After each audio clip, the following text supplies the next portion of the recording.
Hey there, cats and kitties. I am the Blues Man, Johnny Blues, and with this video, I'll be discussing my thoughts on episode 6 of the anime series, Blade and Soul. And this was absolutely an intriguing, captivating episode, I have to say, not least of which because Aruka is almost entirely absent from it. She only crops up toward the very end. In her stead, we are primarily following the diminutive in size Yu, who has been manipulated into a figurehead position in a growing rebel faction calling themselves the Anti-Param Army, due to his having received martial arts training by Aruka's clan of the Swordmaster, Hondugan, but we see that suspicious activities and dirty dealings are running rampant all through this episode, from the chief arbiter of this anti-Param faction making shady deals with members of said empire, to Varel Jin's group seemingly being wanted rid of by Param itself, so much so that they've actually got turncoats on 3 separate sides ready to strike her down at a moment's notice, one of which it is more than simply implied involves Varel's right-hand woman, Yu-Ran. And it was truly intriguing that we really delve into Varel Jin's soft-spoken psyche herein,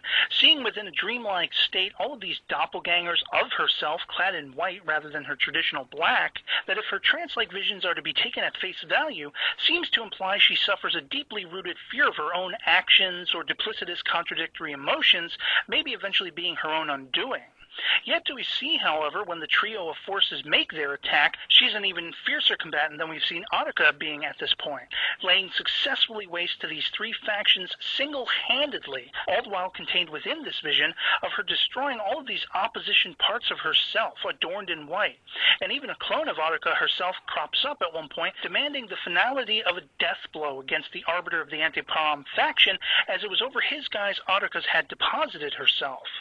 Apart from all of this, though, we see that the miniature Yu wanted not to fight or bring about unnecessary bloodshed, even to the point of trying to convince Varel, Yu-Ran, and the grunt-spoken Gigante that they had double-crossers in their midst, unfortunately to no avail. When Yu returns to his faction's hub village and sees all has been lost, everyone has been slaughtered, you truly feel the weight of his mourning in reaction to it. And finally was there Luanadon's finally fixing to leave Karenel's establishment in spite of not yet being fully recuperated, which elicits Karen's subsequent words of warning that seeking vengeance is both a bad idea and very silly, which puts forth the assumption that she likely has first-hand experience to this point. But sadly her words do not affect Luanadon's decision to leave, and Hazuki's reluctant want to join Luana's pleasure gang as a result of her trust in Karen's seemingly stoic nature being completely brought into question after her witnessing Karen's heated brutality at the end of the previous episode. And so it is that we see Hazuki unofficially join the pleasure gang, which has also garnered some new recruits,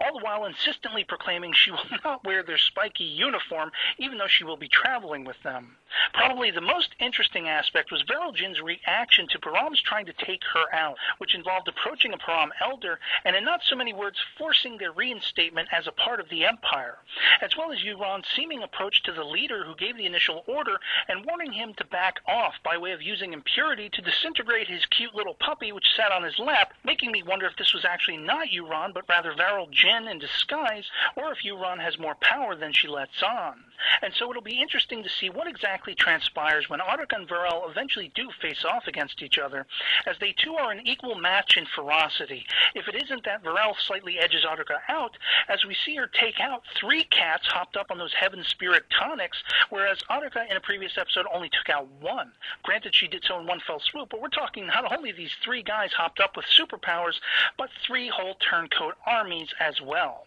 And it'll prove interesting to see whether or not Yu-Ran has an actual stake in trying to take Varel down herself, and for how long she'll bide her time awaiting the right opportunity if this is so.